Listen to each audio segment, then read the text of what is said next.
आज मैं बताने वाला हूँ कि 60 वर्ष वाले को हर महीने घर बैठे बैठे मिलेंगे 41,000 रुपए। स्कीम 2025 का जानिए कैसे।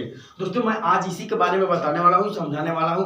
दोस्तों अगर चैनल को पहली बार आए तो चैनल को सब्सक्राइब कर दीजिए, बेल आइकन नोटिफिकेशन को ऑल पर रखिए ताकि मैं जो भी वीडियो डालूं आपके नोटिफिकेशन में जाए।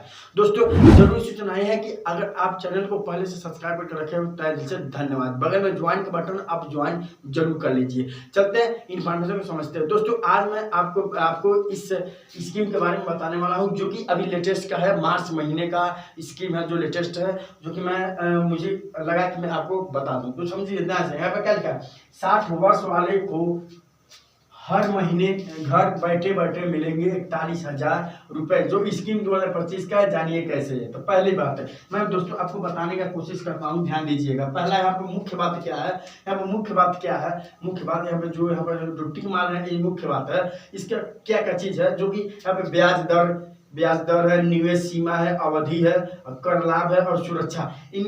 इन चारों के बारे में बताने वाला हूं और समझाने वाला हूं। और भी आगे है जो कि मैं अभी आगे आपको एक्सप्लेन करूंगा, जैसे जैसे आता रहेगा इंफॉर्मेशन उससे एक्सप्लेन करता रहूंगा। पर इतनी चीज को आप समझ लीजिए, उसके बाद तब उसको समझाते हैं। चलते हैं टॉपिक को समझते हैं, ध्यान दीजिएगा।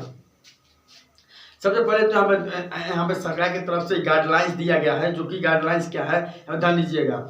वरिष्ठ नागरिक बचत योजना यानी SCSS भारत सरकार द्वारा 60 वर्ष और उससे अधिक आयु के नागरिकों के लिए एक सुरक्षित और आकर्षक निवेश जो विकल्प है। वर्तमान में इस योजना के ब्याज दर के जो कि 8.2% प्रति वर्ष है, जो इनका तिमाही आधार पर भुगतान की जाती है, जो कि यहाँ पे इस प्रकार है। निवेश और आय का उदाहरण क्या है, उदाहरण इसमें दिया गया है कि यदि आप इस योजना में 30 लाख का अधिकतम निवेश करते हैं तो आपको 8.2% वार्षिक ब्याज दर के अनुसार आपकी तिमाही ब्याज आय लगभग 61,500 होगी। इस प्रकार मासिक आधार पर यह राशि लगभग 20,500 होती है। यानी इसके प्रकार से इस पे ध्यान दिया जाए कि यहाँ पे बता जो रहे हैं कि 41,000 यानी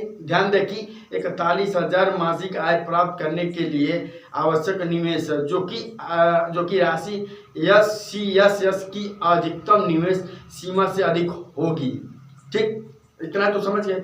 जो वर्तमान में 30 लाख है, अतः इन योजना के तहत 41,000 मासिक आय प्राप्त करना संभव नहीं है।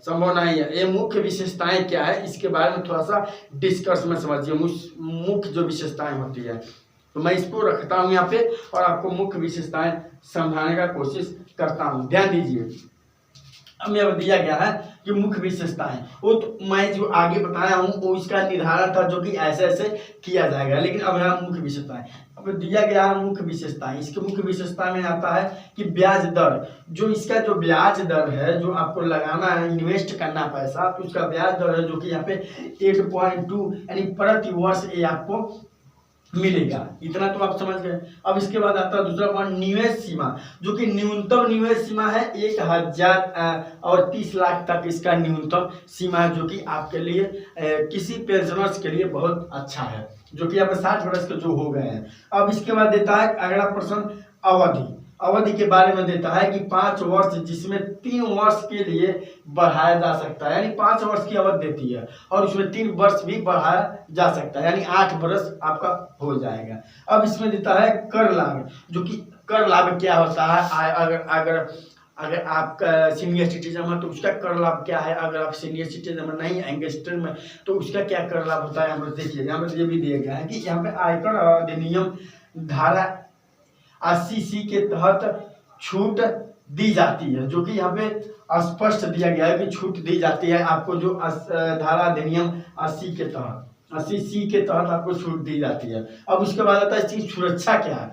सबसे बड़ी बात ये है, किसी भी चीज को अगर बनाया जाए या तो समझाया जाए तो पहले उसका सुरक्षा क्या है, सुरक्षा के बारे में जाना जाता है। कि जैसे मान लीजिए किसी स्कूल में, किसी कॉलेज में बच्चों का एडमिशन होता है तो पहले एडमिशन से पहले उसको देखा जाता है कि यहाँ बैठने की व्यवस्था क्या है, यहाँ पे तौर तरीका क्या है, रहने सहने का ढंग क्या है, तब जाके उस बच्चे को उसमें उस कॉलेज में चाहे उस स्कूल में एडमिशन कराया जाता है, सोच समझ के कराया जाता है। तो यहाँ पे ये भी दिया गया है कि सुरक्षा में क्या है, यह योजना भारत सरकार द्वारा गारंटी कृत है कि जिससे यह एक सुरक्षित निवेश विकल्प बनती है। ठीक, ये भारत की गाइडलाइंस है, या भारत की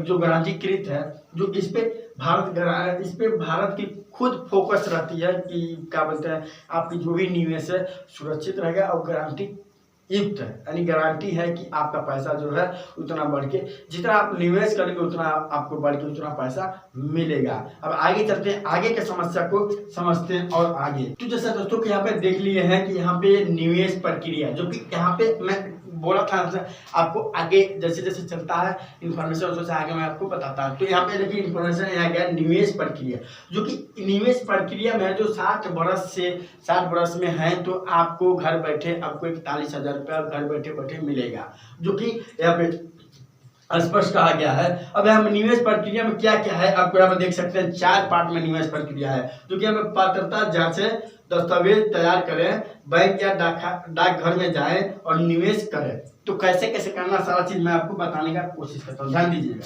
अब इसमें देखिए, इसमें आपको ध्यान देने वाली बात है, निवेश प्रक्रिया में आपको ध्यान देने वाली बात है, जो कि निवेश प्रक्रिया में पात्रता जो जांच की जाती है, जो पात्र की जांच की जाती है वो कैसा है, यहाँ पे ध्यान दीजिएगा। सबसे पहले दिया गया है कि 60 वर्ष या उससे अधिक आयु के व्यक्ति इस योजना में निवेश के पात्र हैं। स्पष्ट बात है, जो कि एक प्रक्रिया 60 वर्ष यानी सीनियर सिटीजन जो स्कीम है, ये सीनियर सिटीजन स्कीम है, जो कि इसके तहत में जो भी इसके पात्र हैं उनको एक मिल सकता है, जो कि यहाँ पर स्पष्ट किया जाएगा कि पात्रता की जांच करें। पात्रता की जांच इसलिए किया जा रहा है कि 60 वर्ष या उससे अधिक आयु के व्यक्ति इस योजना में निवेश के पात्र हैं, जो कि स्पष्ट कर दिया गया। अब इसके बाद दिया गया है कि दस्तावेज तैयार करें। तो दस्तावेज क्या लगेगा, जाहिर सी बात है किसी भी निवेश को अगर निवेश कर रहे हैं, कहीं भी अपना हम पैसे को इन्वेस्ट कर रहे हैं तो उसका निवेश होता है, जो निवेश, तो हम उसकी पात्र की जांच करेंगे, क्या क्या डॉक्यूमेंट दी जाएगी। तो डॉक्यूमेंट इसमें दिया जाएगा, जो कि इसमें डॉक्यूमेंट है आय प्रमाण पत्र, पहचान प्रमाण पत्र और पैन कार्ड आवश्यक जरूरी है, जो कि ये मैंडेटरी है, क्योंकि इनकम टैक्स का इसमें जो दिया गया है, इसमें बताया हूँ आगे कि अब इसमें जो कि कर लाभ में जो बताया हूँ कि आयकर अधिनियम के धारा 80C के तहत छूट उपलब्ध है, जो कि छूट उपलब्ध है, तो इसमें देना तो जरूरी है कि आपको आय प्रमाण पत्र देना है, आपकी आय क्या है, और पहचान प्रमाण पत्र देना है, आपकी पहचान क्या है, और आपको एक प्रमाण पत्र देना है, जो कि आप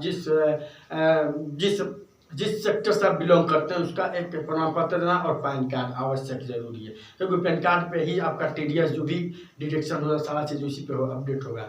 अब उसके बाद बात आती है कि बैंक या डाकघर में जाना है, जायज़ सी बात है।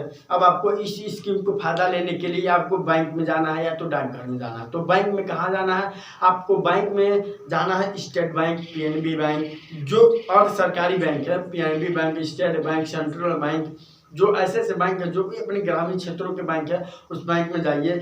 या तो अगर उस बैंक में नहीं जाना चाहते, अब बैंक में विश्वास नहीं है, तो 100% आप डाकघर में जाइए।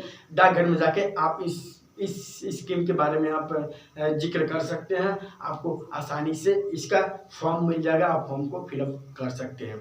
आगे चलते हैं, इसका निवेश कैसे करेंगे। निवेश का करने का नियम इसमें है कि आप न्यूनतम 1,000 रुपये से अधिकतम 30 लाख तक निवेश कर सकते हैं। 1,000 से लेकर 30,000 तक आप न्यूनतम इसमें निवेश कर सकते हैं, बहुत आसानी से आप निवेश करते हैं। और आपके पास 30 लाख नहीं है तो आप 1,000 से निवेश करिए, जब तक आपको निवेश करना है तब तक आप निवेश करिए 1,000 से ही, क्योंकि छोटे ही अमाउंट से बड़ा अमाउंट बनता है, बड़ी अमाउंट से तुरंत डायरेक्ट बड़ा अमाउंट नहीं बनता है, लेकिन जिसके पास उतना बड़ा अमाउंट लगा फंसाने के लिए वही उतना अमाउंट अपना उसमें एक्सेप्ट करेगा, लेकिन नहीं, जिसके पास जितना अमाउंट है उतना ही में अपना काम करना चाहिए। अब ये सारा निर्धारित जो भी डॉक्यूमेंट था बता दिए हैं, सारा चीज़ इसमें सारा चीज़ लिख दिए हैं कि निवेश की प्रक्रिया का सारा चीज़ बता दिया, बताता कि जहाँ दस्तावेज तैयार, बैंक या डाकाना निवेश करने का सारा चीज़ हो गया। अब इसके बाद आगे आता है सबसे नीचे कि यह योजना वरिष्ठ नागरिकों के लिए, किसके लिए, ध्यान से सुनिएगा। यह योजना वरिष्ठ नागरिकों के लिए है, उसकी सेवानिवृत्ति के बाद एक स्थिति और सुरक्षित आय प्रदान करने का एक उत्कृति साधन है। निवेश से पहले योजना का वर्तमान शर्त और ब्याज दरों की पुष्टि करना सुनिश्चित करें, क्योंकि ये समय समय पर बदल सकती है। दोस्तों पहले ही कहा था, कोई भी इन्वेस्ट कीजिए पहले उसको जांच पड़ताल कर लीजिए, अपने बैंक में जाइए, बैंक में नहीं समझ में तो डाकखाना में जाइए, उसको जांचिए पड़तालिए, उसके बाद तब जाकर इसमें निवेश करें। पहले सबसे पहले यही बोला था जब इसमें निवेश वाले आया तो ये जानकारी अगर आपको अच्छा लगा हो, अगर ये कंटेंट आपको अच्छा लगा हो तो वीडियो को लाइक कर दीजिए, नहीं अच्छा लगा हो तो डिसलाइक कर दीजिए, क्योंकि ऐसा कंटेंट मैं लेके आता रहता हूँ। फिर मिलता हूँ अगले वीडियो में किसी अगले टॉपिक को लिए, तब तक के लिए जय हिंद, जय भारत।